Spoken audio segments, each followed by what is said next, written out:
Hi, everyone. My name's Jennifer Aaron, and I'm a 23-year-old nurse living in Austin, Texas. That's how my introduction used to go until last week. Jennifer, honey, just play along, my mom, Susan, said as she adjusted her hair in the mirror. Alex makes me feel young again, and I don't want anything ruining this. Mom, you're asking me to pretend to be your sister. Can you even hear yourself? She sighed, her patience thinning.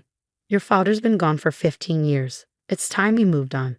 Alex is different, successful, respected, wealthy.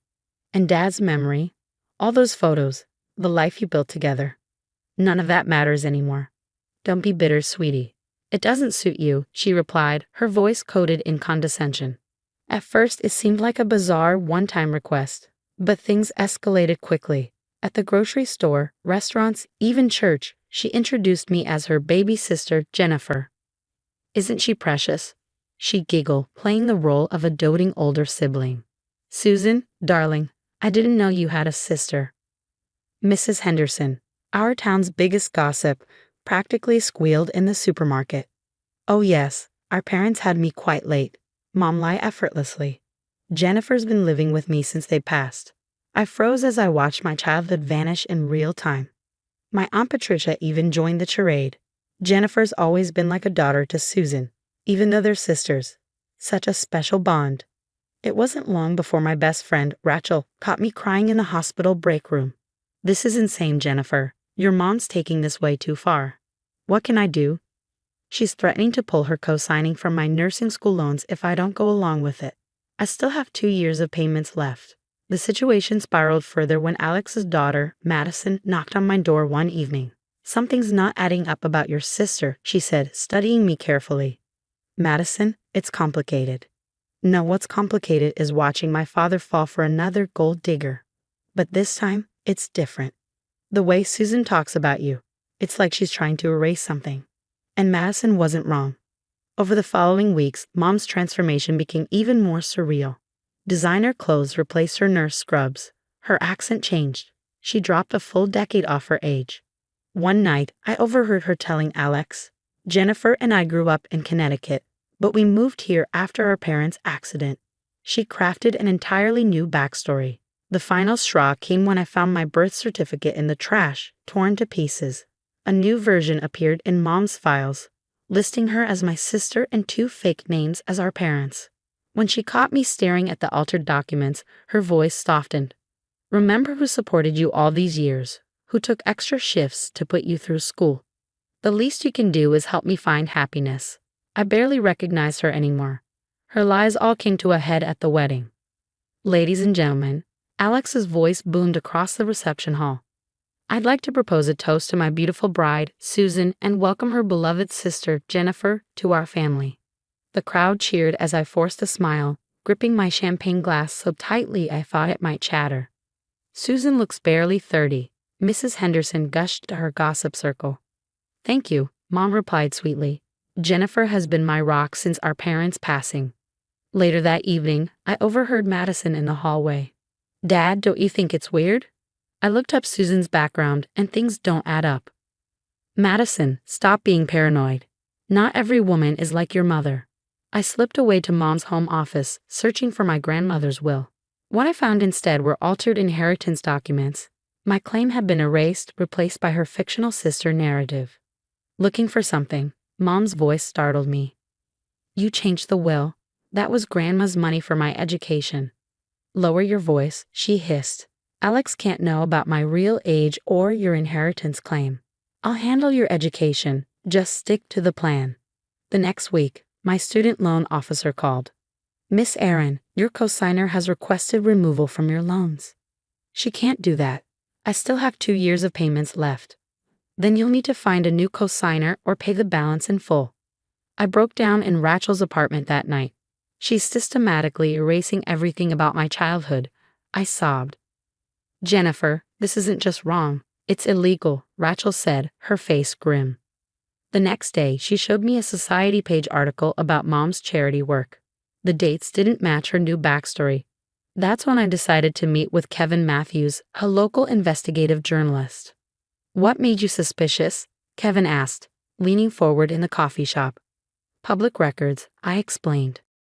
He slid a file across the table. Inside were documents revealing another marriage, another child she'd abandoned, just like she was trying to erase me now. Madison had been helping me dig deeper into the mess. I found discrepancies in my dad's financial accounts, she revealed one evening, her voice low. That night, Mom cornered me as soon as I got home. I saw you with that reporter, Jennifer. Remember our agreement about your loans? You mean your threats? I shot back. I'm giving you a better life. Look at this house, these opportunities. By erasing me? By stealing my identity for credit cards? You ungrateful little. Susan, darling. Aunt Patricia stumbled in, already tipsy, cutting her off. Oh, sorry to interrupt your sisterly chat. It's fine, Patricia. Jennifer was just leaving, Mom said, her tone clipped. But I didn't leave. Not yet. I turned to Aunt Patricia, just like that other girl left, the one from Nevada. The words escaped before I could stop them. Mom's face went pale. What is she talking about, Susan? Patricia slurred, confusion etched across her face. Nothing. She's confused. But I wasn't confused anymore. Every lie, every manipulation, every stolen document, it was all falling into place. A few days later, my cousin Amy handed me a stack of old photos. I found these in my mom's attic. Look, this one's from your 5th birthday party. There's Aunt Susan cutting your cake. These are great, but we need more, I said, flipping through the pictures. Madison called that night.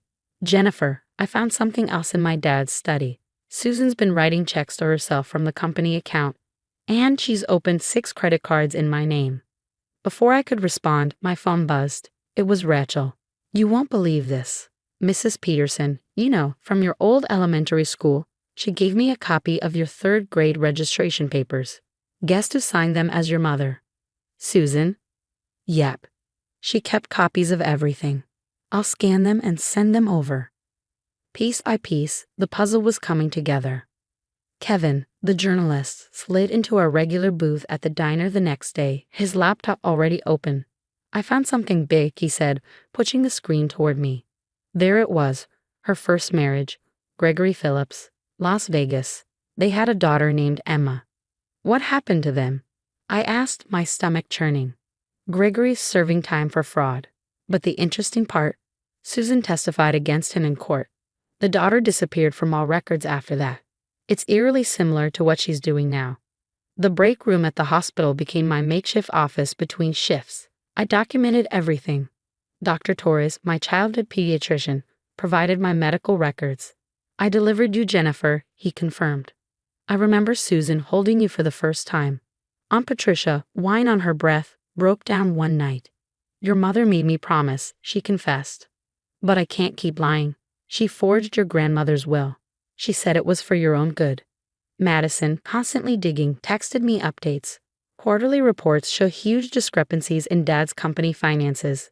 Susan's been cooking the books. Kevin helped me trace her pattern over the past 20 years. Multiple identities, multiple cities. She targeted wealthy men, crafted new personas, and left destruction in her wake. Rachel helped me organize the evidence chronologically. My birth certificate, torn but restored.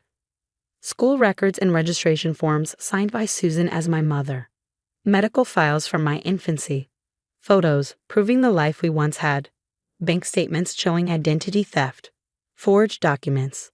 Don't forget the videos, Madison said, handing me a flash drive. Every public event where she introduced you as her sister. Every contradiction in her story. My phone lit up with a text from Mom. Coming to Alex's charity gala tomorrow night. Another buzz followed, this time from Aunt Patricia. Susan's nervous. She knows you're up to something. I stared at the wall in my small apartment, a college of evidence meticulously organized. Years of lies, manipulation, and fraud were pinned up like a macabre work of art. Mom had taught me to keep everything, every receipt, every document, every trail of proof. Always have evidence, she'd say. How ironic that I was now using her own lesson against her. You sure you want to do this? Rachel asked, handing me another folder. She gave me no choice, I replied, scanning the last piece of my arsenal. She tried to erase me, my identity, my past, my future. She doesn't get to win. Kevin called as I zipped the evidence into a sleek black folder. Everything's ready. Once this hits, there's no going back. Good, I said, my voice steady. Let's see how she likes having her life erased. The night of Alex's charity gala was a spectacle.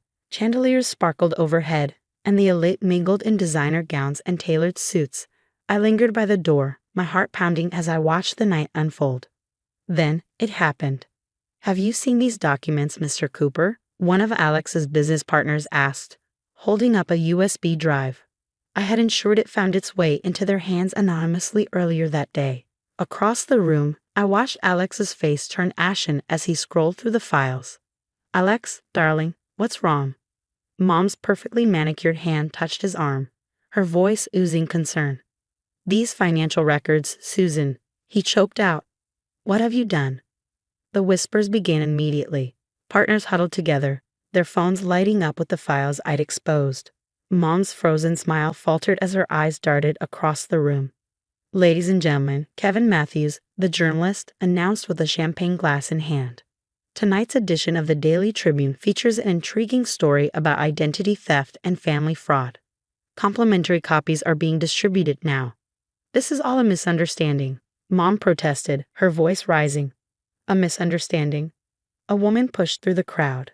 Like how you testified against my father and abandoned me 20 years ago.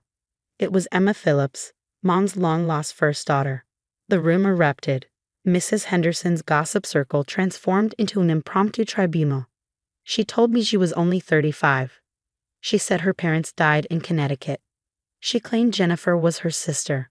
Two officers stepped forward, as if on cue. Susan Cooper, you're under arrest for identity theft and financial fraud, one announced, pulling out handcuffs. Jennifer, tell them the truth. Mom cried, mascara streaking her face. I am telling the truth, Mom, I said, my voice firm. The aftermath was as spectacular as it was devastating, for her, at least. Alex's divorce lawyers were relentless. Every penny Mom had stolen, every account she'd opened in my name, every forged document, it all came crashing down. I can't believe she did this to both of us, Madison said as we watched the news together. The investigation reveals Susan Cooper operated similar schemes in 3 states, the reporter announced. With Mom in custody, I focused on rebuilding my life. The hospital promoted me to charge nurse, recognizing my strength through the ordeal. Kevin met me for coffee one morning. Your story has helped identify similar fraud cases across the country, he said. You've helped countless others by coming forward. Rachel started a support group for identity theft victims, and I received a community leadership award for my work with survivors. Emma and I became close, founding a nonprofit to help children of con artists rebuild their lives. We're real sisters now, Emma said with a smile, not the fake kind Mom tried to create. One day, my phone buzzed with a text from Mom. I'm sorry, can we talk? I stared at it for a moment before deleting it. Some people don't deserve second chances. As I walked into the hospital for my shift, head held high, I smiled. The truth had set me free, while lies had left Mom with nothing. Would you forgive your mother if she erased your identity, stole your inheritance, and destroyed your past just to marry a rich man? Let me know in the comments below.